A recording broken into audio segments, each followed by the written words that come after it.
Balas Dendam by Desi Carmila. Seorang gadis berparas cantik yang memakai seragam SMA itu sedang berlari-lari kecil menuju rumahnya. Wajahnya begitu sumringah sambil membawa selembar kertas. "Ayah, Ibu. Ada apa, Nak? Kenapa kamu lari-lari?" tanya sang ibu memperhatikan anaknya dengan perasaan heran. "Kalau mau masuk rumah harus pakai salam, Nak," tegur sang ayah. Gadis cantik itu pun tersipu malu dan mengucapkan salam sembari mencium tangan kedua orang tuanya. "Alhamdulillah, Ratmi mendapatkan beasiswa kedokteran, Bu, Pak." Ratmi pun memeluk sang ibu sambil berlinang air mata. Bagaimana tidak, orang tua Ratmi hanya berprofesi sebagai petani dan menjadi dokter sudah menjadi cita-citanya sejak kecil. Ratmi Ayunda Putri adalah seorang gadis dari desa terpencil yang memiliki semangat tinggi untuk mengubah desa menjadi lebih maju. Desa Batur termasuk desa terpencil dan masyarakatnya masih percaya akan pengobatan tradisional ketimbang medis.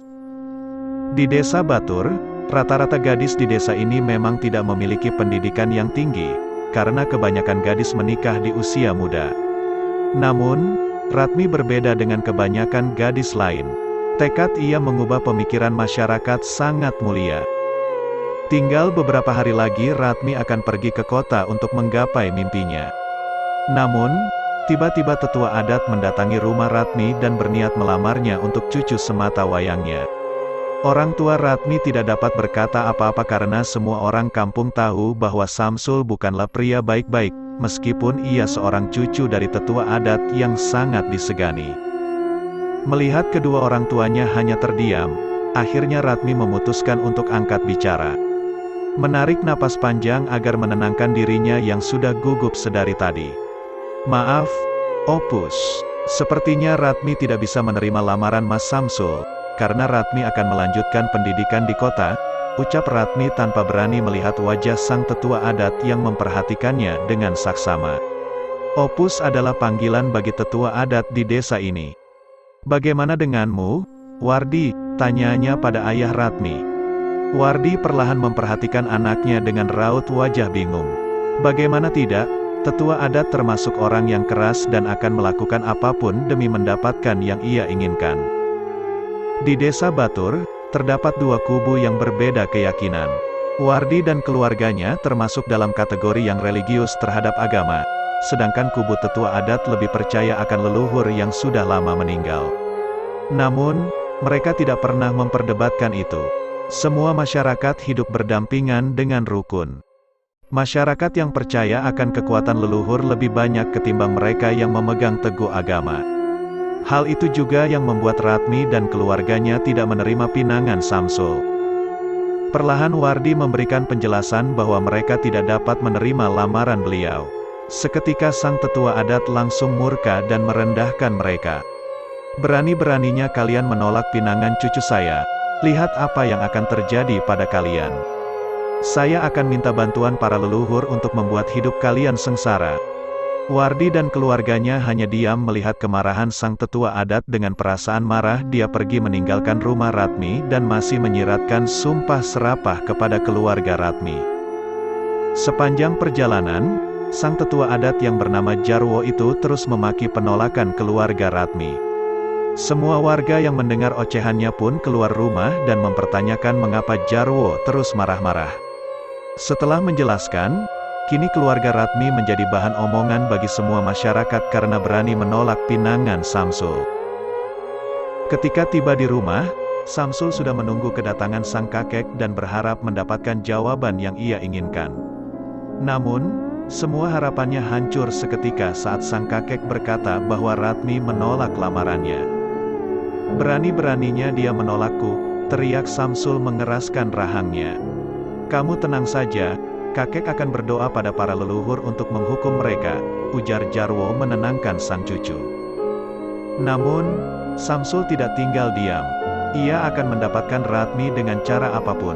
Samsul bukanlah pria baik-baik, ia orang yang bengis dan akan menghalalkan segala cara untuk mendapatkan apa yang ia inginkan. Beberapa hari kemudian, Wardi mengadakan syukuran untuk melepaskan kepergian Ratmi ke kota. Ia mengundang semua masyarakat untuk datang ke masjid lalu mengadakan pengajian dan mendoakan sang anak agar diberi perlindungan ketika sampai di kota nanti. Namun, tidak semua masyarakat menanggapi undangan Wardi. Tidak sampai dari setengahnya warga yang datang, tetapi Ratmi tetap bersyukur karena masih ada orang yang mau mendoakannya. Selesai mengadakan doa bersama, Ratmi meminta izin untuk pulang terlebih dahulu karena ia ingin beristirahat dan mempersiapkan tenaganya untuk besok. "Apa kamu berani pulang sendirian, Nak?" tanya Ratna ibu Ratmi yang sedang menyusun makanan yang akan dihidangkan bagi para tamu yang akan menyantap makanan. "Berani, Bu. Ratmi sudah ngantuk, takutnya besok kecapean," jawabnya memohon pada sang ibu. Sebenarnya, Ratna tidak enak hati membiarkan Ratmi pulang sendirian, tetapi mau bagaimana lagi ia juga tidak tega melihat sang anak sudah kelelahan membantunya seharian ini. Perlahan Ratmi berjalan menyusuri jalan setapak yang terbentang panjang. Karena jarak rumah satu sama lain cukup jauh, jadi Ratmi memanfaatkan senter untuk penerang jalan. Perasaan tidak enak kini menyelimuti hatinya, seperti ada yang mengawasinya. Terlebih lagi ia akan melewati hutan terlarang. Konon, hutan terlarang ini adalah tempat pembuangan mayat pada masa penjajahan Belanda dulu. Namun, sekarang sudah beralih fungsi. Jika ada masyarakat yang melanggar aturan atau melakukan perzinaan dan perdukunan, maka akan diusir ke sana. Dengan perasaan was-was Ratmi terus berjalan melewati hutan itu. Sampai ia dapat melewatinya pun perasaan tidak enak masih ia rasakan. Tiba-tiba entah dari mana datangnya, Samsul menyapa Ratmi dan menghampirinya dari belakang. Betapa terkejutnya Ratmi menyadari kehadiran Samsul. Dengan grogi Ratmi meminta izin untuk segera pergi. Namun, tangan kekar Samsul langsung mencengkeram erat lengan Ratmi.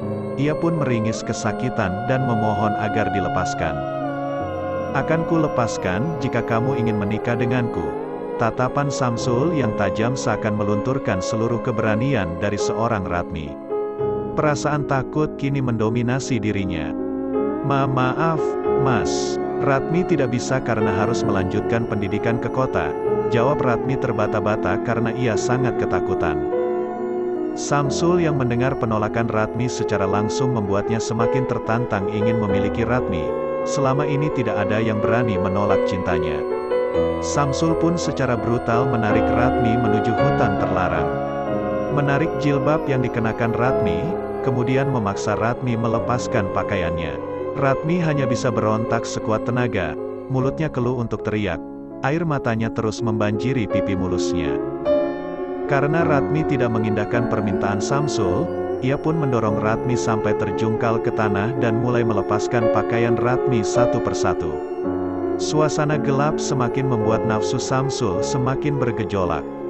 Kecupan demi kecupan dia daratkan pada gadis malang itu, sampai pada akhirnya Samsul merasakan nikmatnya menjelajahi tubuh gadis tak berdosa itu. Tangis Ratmi seakan-akan hilang ditelan kegelapan malam. Kehormatan yang selama ini ia jaga telah hancur di tangan pria tidak punya hati seperti Samsul. Setelah selesai memuaskan hasratnya pada Ratmi, Samsul kembali memakai pakaiannya dan pergi meninggalkan tubuh Ratmi yang telanjang bulat di hamparan rerumputan hijau. Sebelum pergi, Samsul sempat membisikkan sesuatu pada Ratmi. "Terima kasih, cantik. Malam ini kamu sangat-sangat memuaskan. Aku sudah merasakan tubuhmu, jadi jangan harap aku masih mau denganmu. Satu lagi, jangan beritahu hal ini pada siapapun jika tidak ingin keluargamu dalam bahaya," sergah Samsul dengan tawa puasnya. Perlahan Ratmi duduk dan mencari pakaian yang dibuang Samsul tadi. Cukup lama Ratmi mencarinya karena suasana benar-benar gelap gulita, sedangkan senter yang ia bawa tadi sudah dibuang entah kemana oleh Samsul. Mengenakan pakaiannya satu persatu dan mulai bangkit untuk segera pulang dengan langkah terlatih-tatih ia coba berjalan. Namun, area sensitifnya begitu sakit sampai ia meringis kesakitan saat berjalan. Untung Samsul membawanya tidak terlalu jauh memasuki hutan, sehingga Ratmi masih tahu jalan menuju rumahnya. Sesampainya di rumah, Wardi dan Ratna sudah sangat cemas menunggu kepulangan Ratmi. Mereka panik dan takut jika anak semata wayangnya kenapa-kenapa. Setelah berjalan cukup jauh, Ratmi pun tiba di rumah. Melihat sang anak begitu berantakan, Wardi dan Ratna memutuskan untuk bertanya pada Ratmi. Namun, Ratmi hanya diam 1000 bahasa dengan tatapan kosong. Perlahan ia masuk dalam kamar dan mengatakan bahwa ia baik-baik saja dan ingin segera tidur. Akhirnya Wardi dan Ratna memutuskan untuk menanyakan perihal ini besok, setelah Ratmi sudah siap untuk cerita. Sebagai orang tua, Wardi dan Ratna sangat khawatir melihat keadaan dan sikap sang anak, tetapi mereka tidak memiliki pilihan lain. Dalam kamar, Ratmi tidak tidur. Ia terus memikirkan bagaimana nasibnya ke depan. Masa depannya sudah hancur, akankah ia sanggup menjalani semua ini? Bagaimana dengan kedua orang tuanya? Mereka pasti sangat kecewa. Sepanjang malam Ratmi hanya bisa menangis dalam diam. Pikirannya kacau, hatinya hancur, ditambah lagi keperawanan yang sudah hilang. Ratmi sangat membenci dirinya sekarang. Ia merasa tidak berguna lagi. Ingin mengakhiri hidup, tetapi itu sama saja menghancurkan hati orang tuanya lebih dalam lagi. Hari demi hari Ratmi habiskan hanya dalam kamar. Ia tidak ingin melanjutkan pendidikannya di kota dan tidak ingin bertemu siapapun kecuali orang tuanya. Saat ditanya ada apa dengan dia, Ratmi hanya diam dengan tatapan kosong. Diam dalam kamar menjadi pilihannya. Sang ibu hanya masuk untuk memberikan makan dan menyuruhnya mandi. Sang ibu tidak dapat menemani Ratmi selama 24 jam penuh. Beliau harus bertani untuk membantu perekonomian keluarga. Setelah beberapa bulan kemudian, Ratmi mengalami perubahan yang signifikan. Nafsu makannya meningkat tinggi, begitu pula dengan bentuk tubuh yang semakin melebar. Firasat Ratna berkata bahwa Ratmi sedang hamil, tetapi untuk memastikan itu semua ia memanggil dukun beranak yang ada di desanya itu. Betapa terkejutnya Wardi dan Ratna saat mendengar penuturan sang dukun beranak bahwa Ratmi sedang mengandung 2 bulan. Wardi mulai murka dan memaksa Ratmi mengatakan siapa yang berani melakukan ini semua. Ratmi hanya diam dan terus menangis ketakutan. Ratna meredam semuanya. Ia langsung memeluk sang anak yang sangat terpukul. Sejak kejadian itu, semua warga menjadi heboh tentang kehamilan Ratmi. Mereka mencemooh keluarga Wardi yang tidak bisa menjaga diri. Berita itu pun sampai di telinga Samsul. Ia pun mencari ide agar bisa melenyapkan Ratmi. Jika warga dan opusnya tahu itu perbuatannya, maka ia juga akan diusir menuju hutan terlarang itu. Para warga pun berkumpul mengelilingi rumah Ratmi untuk mengusirnya pergi. Namun, semua warga dan Pak Ustaz yang ada di pihak Wardi meminta waktu sampai usia kehamilan Ratmi lebih dari 7 bulan. Sebenarnya, mereka merencanakan kepergian Ratmi ke sebuah pesantren tempat anak Pak Ustadz menuntut ilmu. Di sana merupakan tempat yang aman untuk Ratmi, tetapi semua rencana tidak berjalan lancar. Para pesuruh tetua adat menjaga rumah Ratmi selama 24 jam penuh. Hal itu sangat mempersulit kepergian Ratmi. Waktu berjalan begitu cepat, tiba saatnya sang dukun beranak mendatangi kediaman Ratmi untuk memeriksa kandungannya. Ternyata kandungan Ratmi sudah memasuki bulan ke-7. Itu tandanya semua keluarga harus siap kehilangan Ratmi karena akan diusir ke hutan terlarang. Karena ritual itu dilakukan di malam hari, Wardi dan Ratna memiliki beberapa jam lagi untuk bersama sang anak. Ketika hari menjelang malam, Wardi memutuskan untuk mengunci semua pintu dan jendela rumahnya. Ia belum siap kehilangan anak semata wayangnya itu. Suasana semakin mencekam saat sang tetua adat datang bersama seluruh warga untuk mengantar Ratmi menuju hutan terlarang. Melihat semua pintu terkunci dari dalam, Opus menyuruh para pesuruhnya untuk mendobrak pintu. Namun, semua sia-sia karena Wardi sudah mengganjalnya dengan perabotan rumah. Karena menunggu terlalu lama, sampai kesabarannya habis, Opus menyuruh semua warga membakar rumah Wardi karena hanya itu satu-satunya jalan melenyapkan Ratmi dari desa ini. Tidak semua warga ikut membantu Opus membakar rumah Wardi. Masih ada beberapa warga yang menangis melihat nasib keluarga Wardi yang terkenal sebagai keluarga baik-baik. Saat itu Pak Ustaz tidak ada di desa. Beliau memutuskan untuk menjemput sang anak laki-lakinya yang berada di pondok pesantren untuk meringankan masalah ini. Ternyata keputusan sang ustaz salah. Beliau gagal menghalangi warga membakar rumah Wardi. Di dalam rumah yang sudah berasap, Wardi mulai panik dan mencari jalan keluar untuk menyelamatkan keluarganya. Ia tidak menyangka bahwa warga akan melakukan hal sejauh ini. Api berkobar semakin membakar rumah yang terbuat dari papan itu. Wardi menuju pintu belakang dan mendorong lemari yang ia gunakan untuk mengganjal pintu tadi. Setelah selesai, ia membopong sang anak yang hampir kehabisan napas selama di dalam tadi. Setelah menyelamatkan sang anak, Wardi kembali masuk untuk membawa sang istri keluar. Karena api semakin besar, akhirnya rumah pun roboh begitu saja menimpa Wardi dan Ratna. Tangis Ratmi kembali pecah dan menyadarkan para warga atas kehadirannya. Setelah para warga dan tetua adat mengetahui keberadaan Ratmi, mereka berbondong-bondong membawa Ratmi ke hutan terlarang. Tangis Ratmi semakin pilu, berulang kali ia memberitahukan bahwa pelakunya adalah Samsul. Namun, tidak ada yang percaya. Lengkap sudah penderitaan yang ia rasakan selama ini. Karena takut Ratmi akan kembali ke desa Batur, mereka membawa masuk Ratmi ke dalam hutan sejauh 1 kilometer.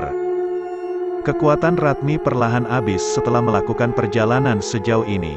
Setelah sampai, para warga meninggalkan Ratmi sendirian tanpa memberikan senter untuk penerangan. Hutan yang rimbun dan sangat lembab membuatnya semakin ketakutan dengan kekuatan yang masih tersisa ia gunakan untuk terus berjalan tak tentu arah. Air mata yang terus berlinang cukup menggambarkan betapa tersiksanya dia saat ini. Ditambah lagi Ratmi dalam keadaan hamil menambah beban yang ia pikul. Karena kelelahan, pandangannya mulai kabur seiring hilangnya kesadarannya. Ketika Ratmi membuka mata, tiba-tiba ia sudah berada di sebuah gubuk dan tidak mendapati seorang pun di sana. Perlahan Ratmi bangkit dari tidurnya dan memandang sekitar. Terus bertanya, ini gubuk siapa dan siapa yang membawanya ke sini? Sudah bangun, nak? Sapa seorang wanita parubaya yang baru masuk melalui pintu belakang. Ratmi hanya terdiam seakan-akan tidak percaya ada kehidupan di dalam hutan belantara seperti ini. Wanita itu mengajak Ratmi untuk pergi ke meja makan yang sudah terhidang begitu banyak makanan. Maaf, Mbak hidup sendirian di sini? Tanya Ratmi sembari berjalan mengikuti wanita parubaya itu menuju meja makan. Iya, mari makan dulu. Nanti setelah makan baru saya ceritakan semuanya. Ya, sahut wanita parubaya itu yang diketahui bernama Mbah Sutri. Sebelum memulai makan, Ratmi merasa ganjil dengan semua ini. Dari mana Mbah Sutri mendapat makanan mewah seperti semur daging, ikan bakar dan berbagai sayur serta buah-buahan? Dengan hati-hati Ratmi memberanikan diri untuk bertanya. Namun, Mbah Sutri enggan untuk menjawab. Berhubung Ratmi sudah sangat lapar, ia pun ikut makan dengan lahap. Tanpa disadari, Ratmi makan cukup banyak kali ini. Entah karena dari kemarin ia belum makan atau memang masakan ini sungguh nikmat di lidahnya. Setelah makan, Mbah Sutri mempertanyakan mengapa Ratmi bisa berada di hutan terlarang ini. Perlahan Ratmi menceritakan semua yang terjadi padanya. Air matanya cukup menandakan betapa hancur hidupnya saat ini. Sambil sesenggukan ia bercerita telah dinodai oleh cucu tetua adat dan kedua orang tuanya sudah terbakar hidup-hidup di tangan warga desa Batur. Mbah Sutri menatap pilu dan ikut prihatin dengan kondisi Ratmi saat ini. Tanpa diminta, Mbah Sutri juga menceritakan bahwa dulu ia juga salah satu penduduk desa Batur. Namun, ia difitnah oleh tetua adat. Difitnah apa, Mbah? Tanya Ratmi penasaran dan menyeka air matanya. Dulu saya difitnah telah menyantet istri Opus. Karena itu saya diusir dan dibuang ke hutan terlarang ini. Matanya menjalar ke seluruh penjuru ruangan.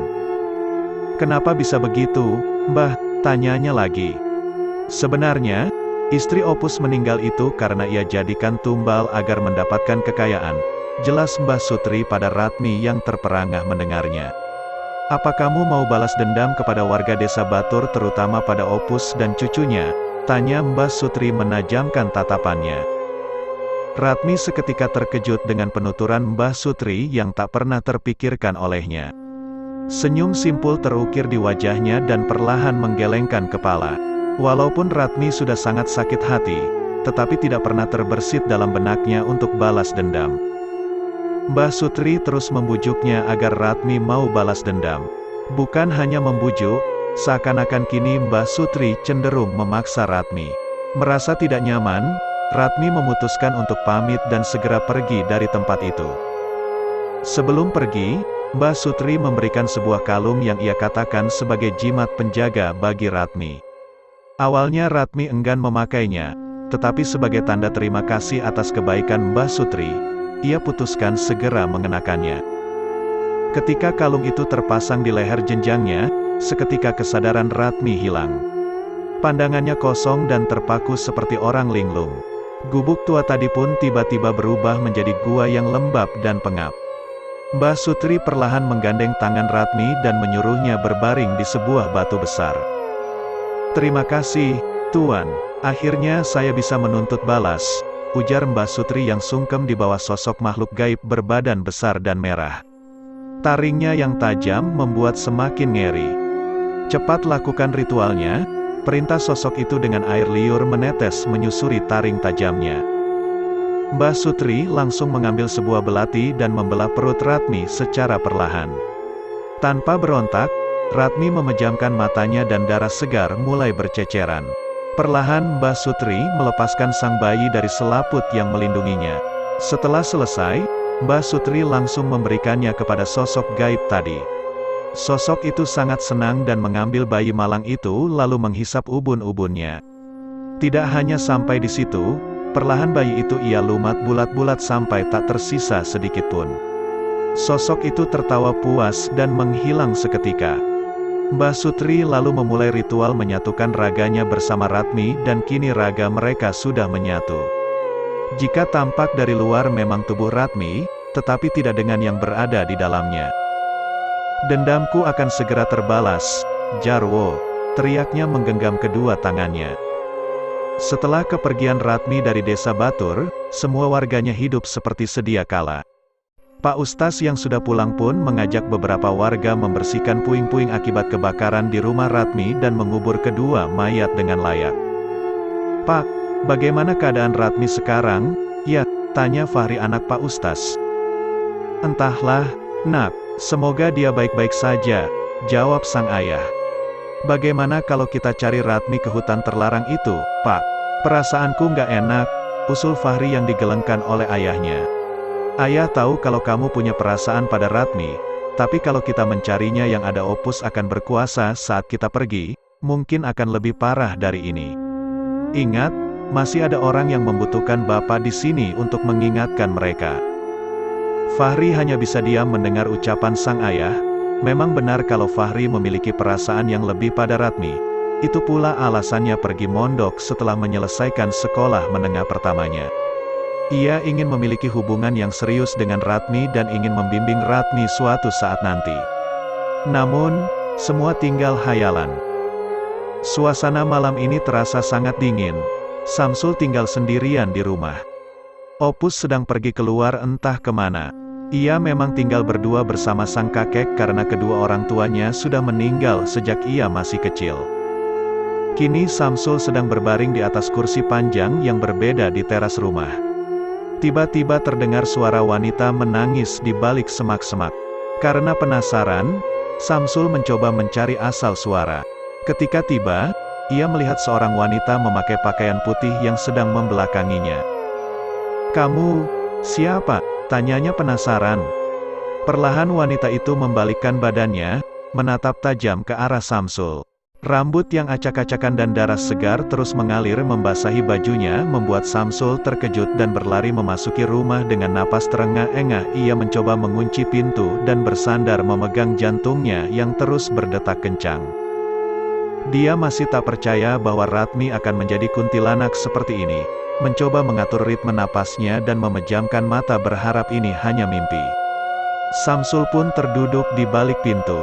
Tiba-tiba Samsul mencium aroma anyir darah, ia pun membuka mata. Betapa terkejutnya ia saat melihat wajah Ratmi berada tepat di hadapannya. Ratmi pun mencengkeram erat leher Samsul dan melemparnya ke pojok rumah. Tidak hanya sampai di situ, Ratmi kembali mendekati Samsul lalu mencakar wajah dan sekujur tubuh Samsul. Setelah puas mencakar, Ratmi kembali mencekik Samsul sampai kehabisan napas dan meninggal dengan mata mendelik. Saat Opus pulang, ia mendapati sang cucu sudah tidak bernyawa dengan luka cakar di sekujur tubuh. Opus pun memanggil seluruh warga desa dan meminta para pesuruhnya untuk menangkap pelakunya. Sejak kematian Samsul, secara berturut-turut warga desa Batur meninggal dengan kondisi yang sama sampai semua warga merasa tidak aman. Fahri dan sang ayah merasa ada keganjilan dengan semua yang terjadi. Mereka berusaha mencari tahu, tetapi sangat sulit untuk menguak semuanya. Sampai suatu malam, Ratmi datang menemui Opus dan akan melakukan hal yang sama padanya. "Pergi kamu," teriak Opus ketakutan melihat Ratmi yang sangat menyeramkan. "Apa kamu masih ingat aku?" tanya Ratmi yang mengubah wujudnya menjadi Mbah Sutri. "Kakakmu?" Opus hampir tak percaya melihat Mbah Sutri. Opus langsung mengingat puluhan tahun lalu saat ia memfitnah Mbah Sutri. Saat itu semua warga menuduhnya melakukan pesugihan karena ia bisa kaya tanpa bekerja sedikitpun. Semua keluarganya pun meninggal dengan cara yang tragis mulai dari anak, menantu dan istrinya. Sebenarnya, semua tuduhan itu memang benar adanya. Karena dia takut jika diusir dari desa makannya, dia menghasut warga jika Mbah Sutri yang sudah menyantet keluarganya sehingga Mbah Sutri pun diusir ke hutan terlarang. Mbah Sutri mulai mendekati Opus dan mencengkeram lehernya hingga Opus hanya bisa mengerang kesakitan. Tanpa sengaja, Fahri dan Pak Ustaz lewat depan rumah Opus dan mendengar erangan Opus. Karena penasaran, mereka pun memberikan diri untuk mengintip ke rumah Opus.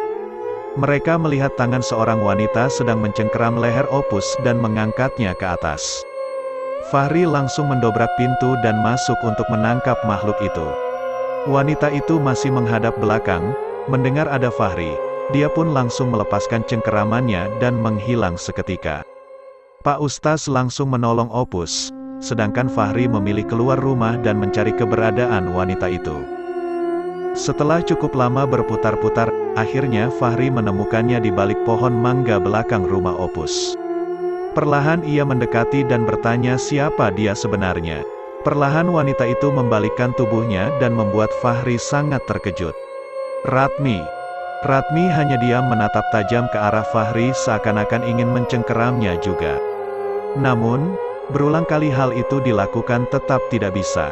Fahri memang memegang teguh agama dan mendapat pengetahuan bagaimana menghadapi makhluk halus seperti ini.